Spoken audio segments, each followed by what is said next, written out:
Honorable Governor,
जनगण मन अधिनायक जय हे भारत भाग्य विधाता।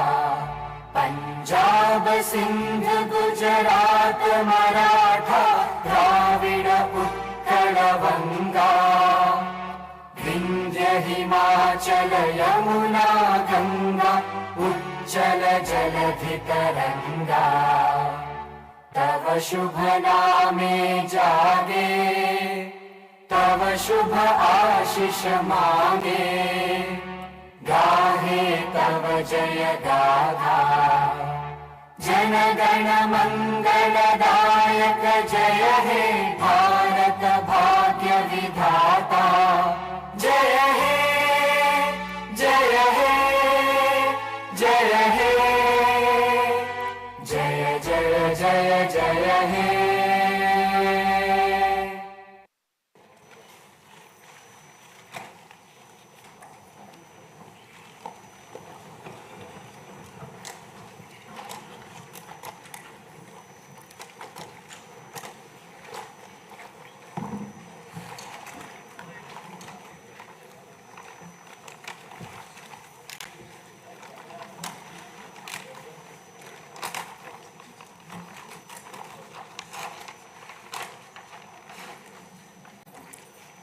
Honorable Chairman, Andhra Pradesh State Legislative Council, Honorable Speaker, Andhra Pradesh State Legislative Assembly, Honorable Members of the State Legislature, I am immensely pleased to welcome and congratulate the newly elected Honorable Members of the State Legislative Assembly and members of the Legislative Council to this joint session of the State Legislature being convened for the first time after the General Elections 2024. I would like to take this opportunity to commend the Andhra people's active participation in the electoral process. Their inspiration for change has been unambiguous. Now the responsibility of fulfilling their aspirations lies with all of you. Honorable members, you are aware that due to the supreme sacrifice of Amarajeevi Potti Sriramulu, Andhra Pradesh was formed as the first linguistic state on 1st October 1953 with Kurnool as capital. Thereafter, the state was recognized on 1st November 1956 and Telugu-speaking parts of Hyderabad state were made into the combined Andhra Pradesh with Hyderabad as capital. Accordingly, a lot of Telugu people moved to Hyderabad. Again, in June 2014, the people of Andhra Pradesh were forced to undergo another reorganization of their state, the most damaging experience of all. The united Andhra Pradesh was bifurcated unscientifically, undemocratically, and without adequate consultation with the stakeholders. This has left an indelible mark on the minds of the people of the residual state of Andhra Pradesh. The turbulence caused due to multiple state reorganizations and the resultant disruptions have deprived Andhra people of a sustained long-period development and progress. Today we stand at a juncture where the people have to again take up the task of rebuilding their state. As time has progressed, it has become evident that the Andhra Pradesh Reorganization Act 2014 does not compensate enough the residual Andhra Pradesh for the loss of prosperity and development opportunities. The state bifurcation has imposed an unprecedented strain on the economy of the state. There are patent inconsistencies in distribution of assets and liabilities,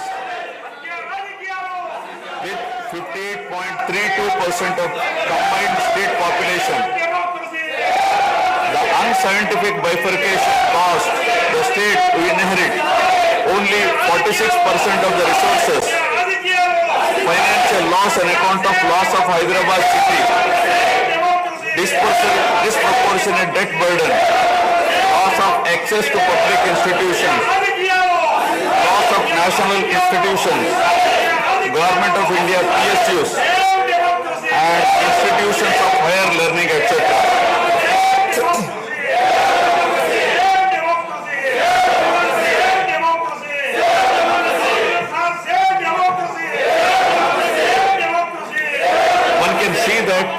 Scientific criteria for apportionment were not adopted, while the residual state inherited huge revenue deficit.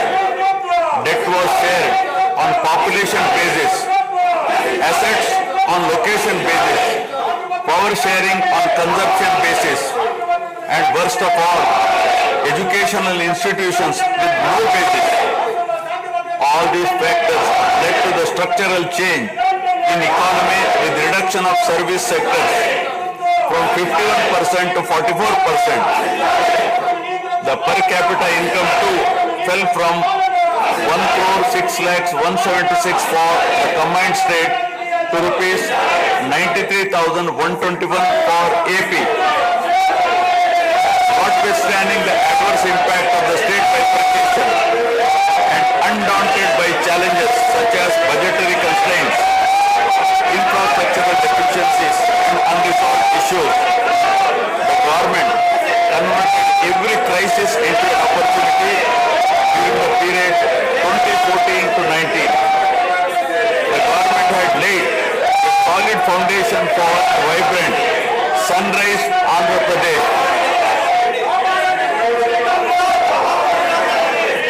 The then government focused on the inherent strengths of the successor state of Andhra Pradesh, its 974-kilometer coastline, providing opportunities for port-led development and requisite environment for manufacturing activities.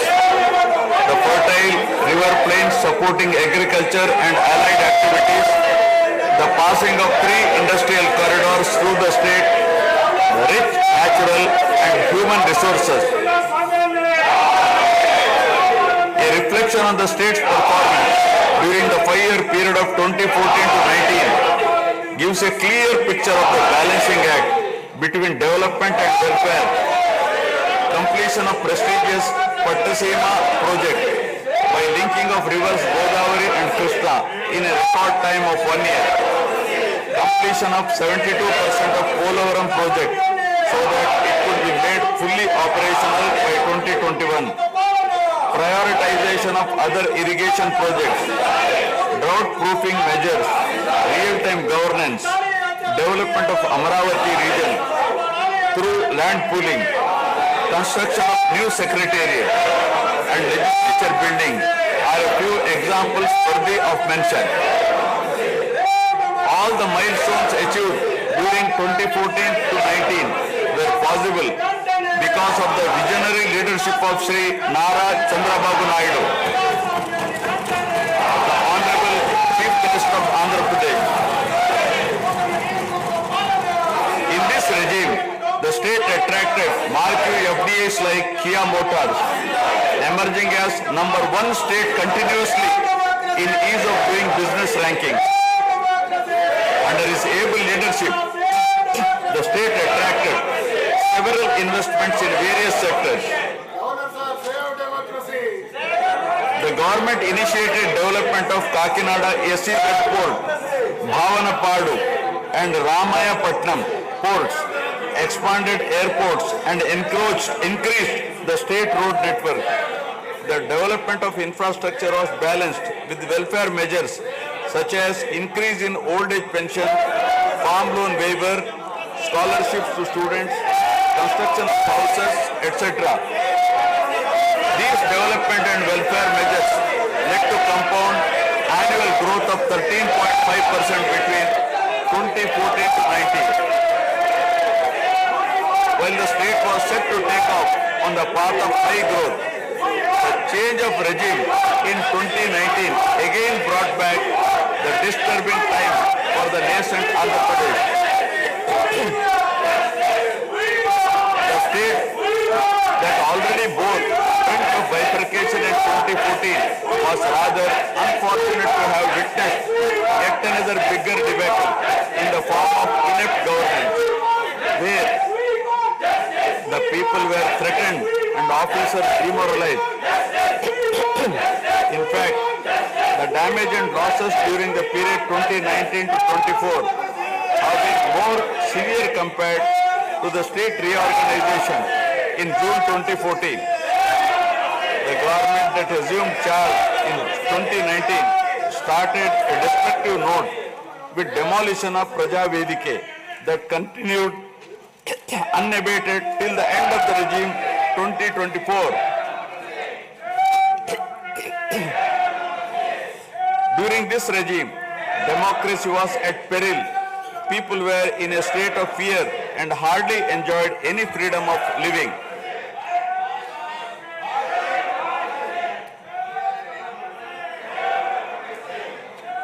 The regime revenge politics had severely hampered the state's prospects for prosperity and growth.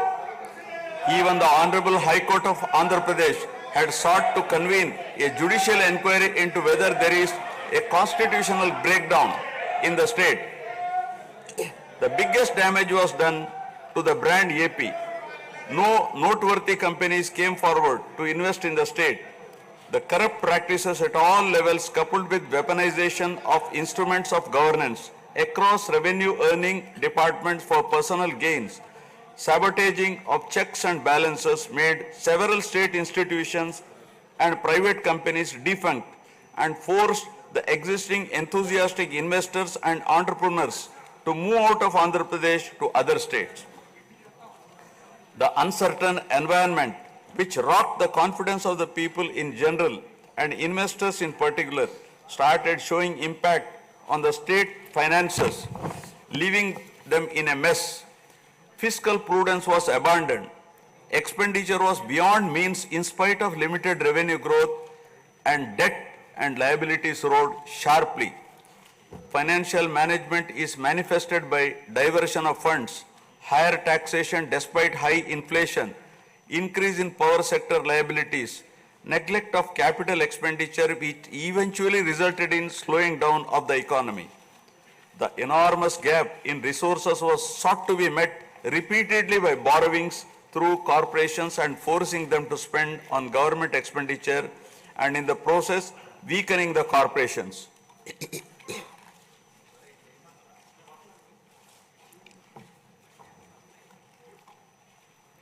In view of the inordinate delay in clearance of the bills due to strained financial position of the state, many vendors and contractors have approached the High Court of Andhra Pradesh for relief and filed cases against the government.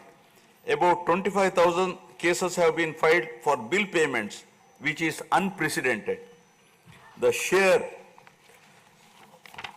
number of contempt cases with personal appearances and arrest warrants against officials in several cases resulted in systematic humiliation and victimization of bureaucracy. This led to complete demoralization of administrative machinery. the capital expenditure reduced by 60% in 2019-24 compared to 2014-19. Departments such as water resources and transport, roads and buildings, which undertake substantial capital works, were left critically short of funds to carry out any works. The capital expenditure on water resources has reduced by 56%, and that on roads and buildings by an alarming 85% during this period. The compound annual growth rate of states-owned tax revenue slipped from 12.8% to 8.1% during this period. On the other hand, the revenue expenditure increased from 7.8% to 10.5%, whereas the capital expenditure growth declined steeply from 26.4% to 3.4%. Lower share of capital expenditure to public debt occurred during the period 2019 to 24 is a clear indicator that the government met revenue expenditure also through borrowed funds. The CAGR in per capita debt has been higher at 14%, while the CAGR in per capita income is only 9.7%. This reflects the fiscal profligacy of the previous regime as no capital formation took place. The Amaravati capital region, envisioned as the focal point of growth for the nascent state of Andhra Pradesh, was totally destroyed. With an attempt to scrap the Amaravati dream, the government confused the people with its malicious three capital cities idea under the guise of decentralized governance. During the period 2019-24, no irrigation project, no industries, no infrastructure relating to roads, buildings, hospitals, drinking water was taken up. Cancellation of MOUs in energy sector and other infrastructure projects further demonstrated the negative attitude of the government. Such disastrous decisions, unmindful of consequences, have led to unrest among the youth and job aspirants. Prevalence of uncertain environment has eventually led the youth towards addiction of illegal substances, causing a drug menace. The mental unrest and agony were not limited to the geographical boundaries of the state.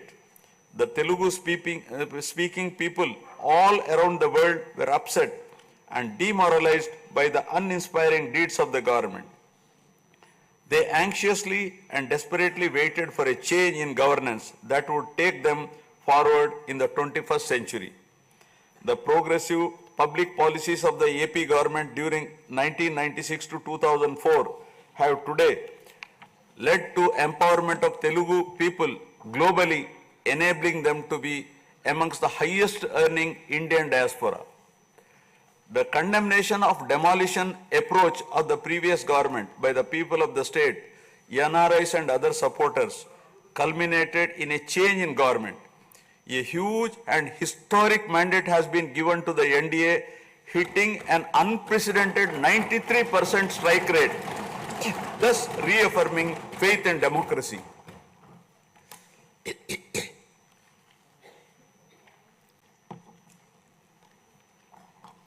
I sincerely congratulate the people of Andhra Pradesh for their wisdom in electing a government that discharges its duties with a futuristic view. Hordes of Andhra people had come from various regions to be part of this historic mandate in favor of future of Andhra Pradesh.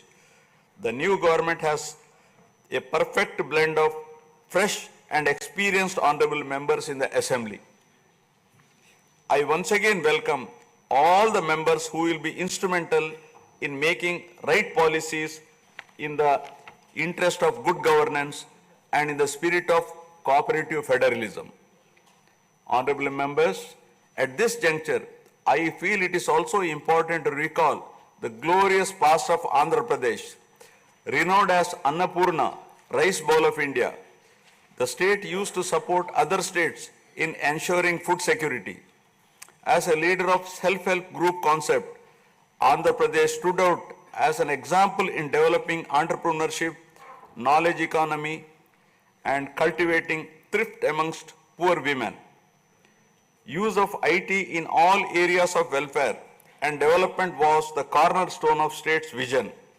The misrule of the previous government, which lacked transparency, have compelled this government to put the facts before the people about the disruption of systems and rampant corruption prevailing during the last 5-year term.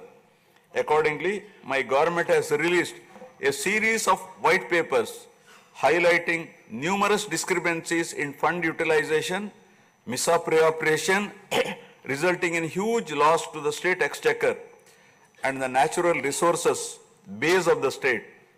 I would present some of the key takeaways of the white papers. Completion of Polavaram, the lifeline of Andhra Pradesh, is of the highest priority. The Polavaram project has been completely derailed. Introduction of reverse tendering and cancelling the agreed contracts have caused an irreparable damage not only to the project but also to the concept of interlinking of rivers and irrigating every acre of land. Unilateral announcement of 3 capitals for the state resulting in 1,631 days of farmers' protest. Modification of jurisdiction of the Capital Region Development Authority to 6,993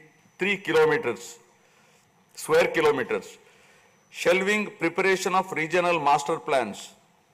Completing the land acquisition in only 191 acres are some of the events that halted the progress of CRDA.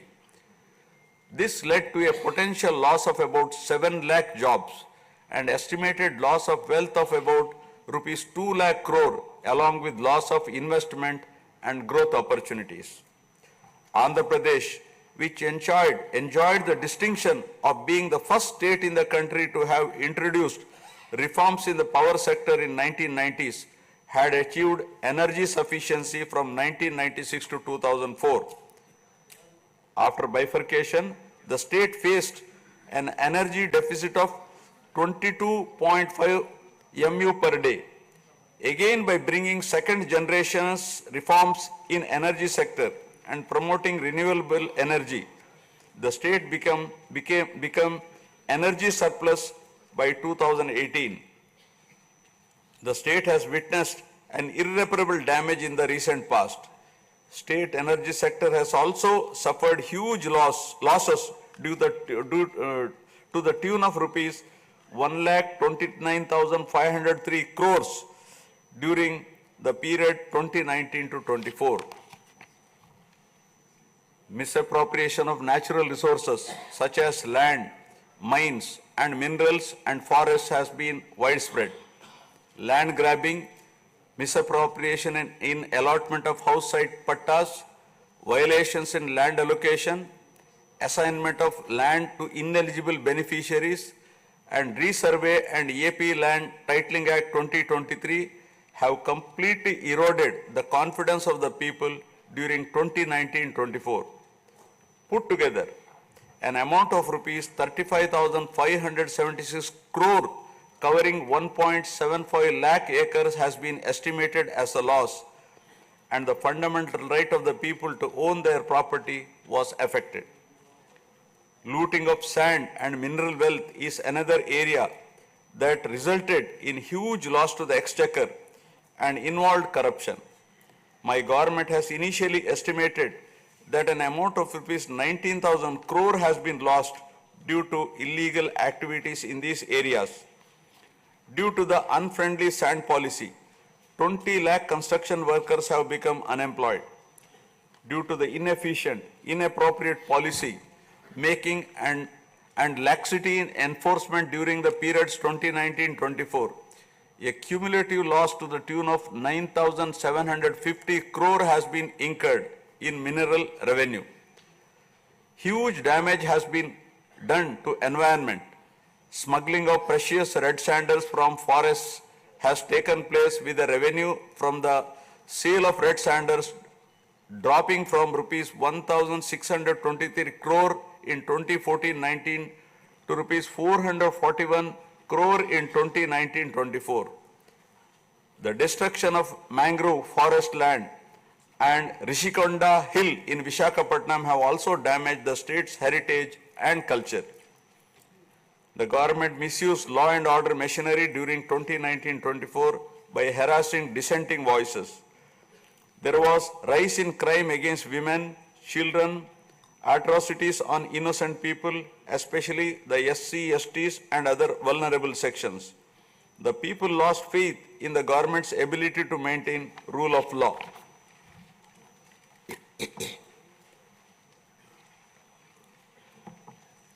The previous government also made a mockery of the excise revenue streams of the state.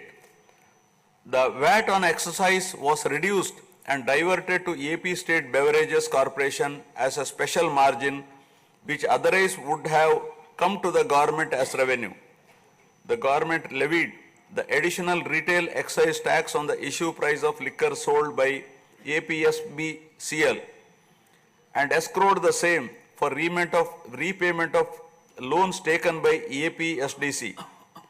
While the APSBCL started supplying low quality liquor and introduced unknown brands at significantly higher rates, there was increase in black money due to smuggling of IMFL across the border districts. These policy practices have caused irreparable damage to the excise revenue streams of the state.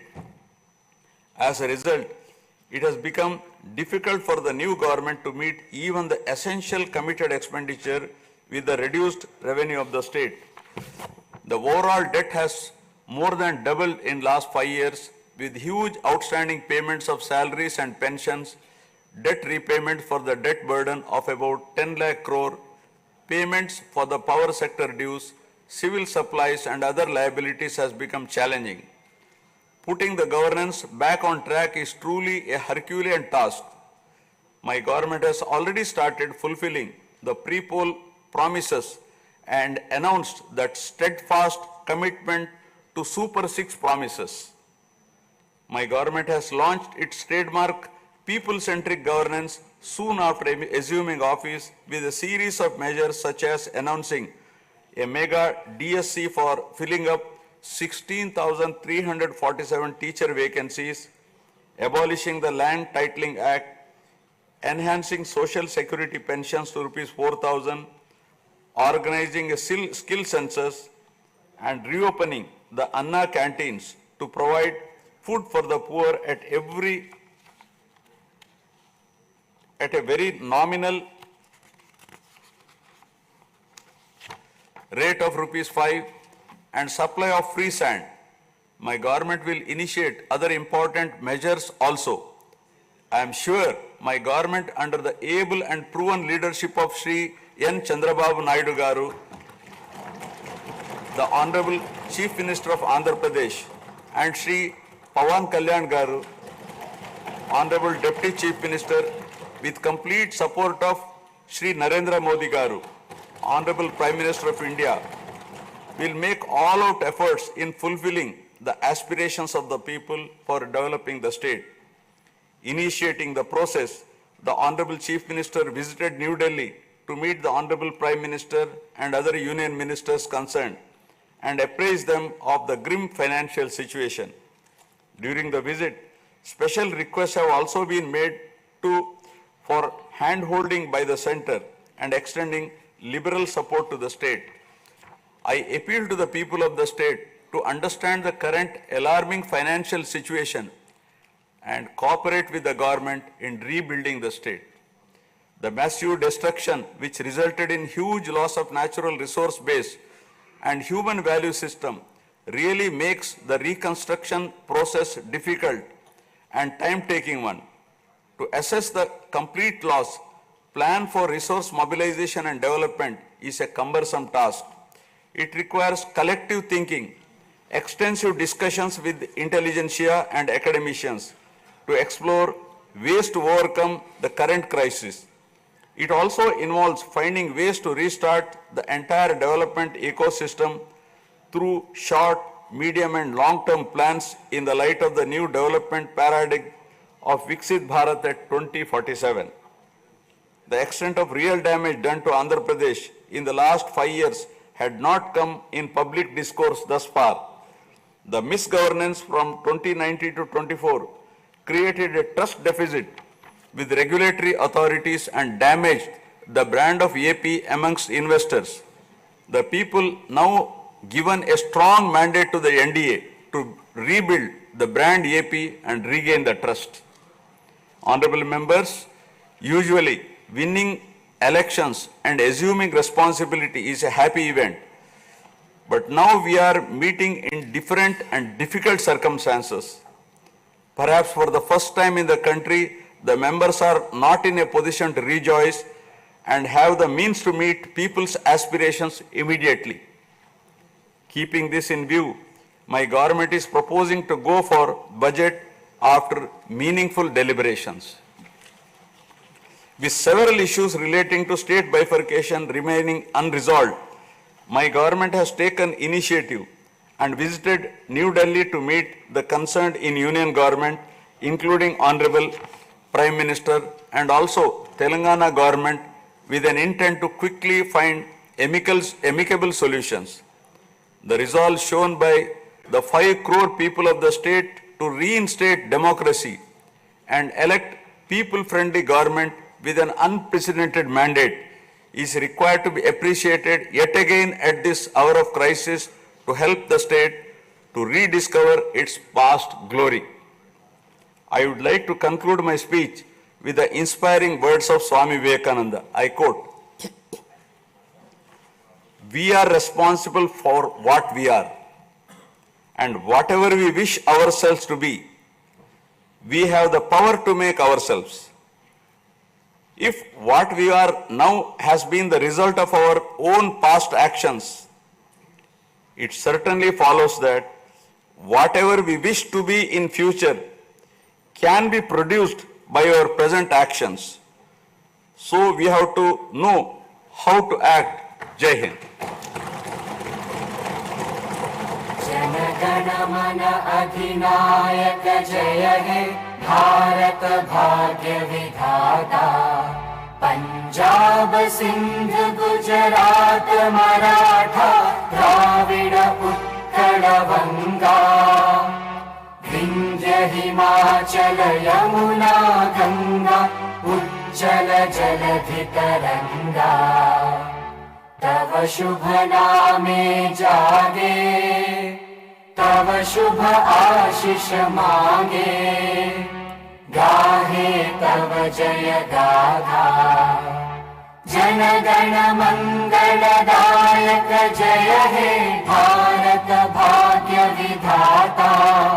जय हे जय हे जय हे जय जय जय जय हे।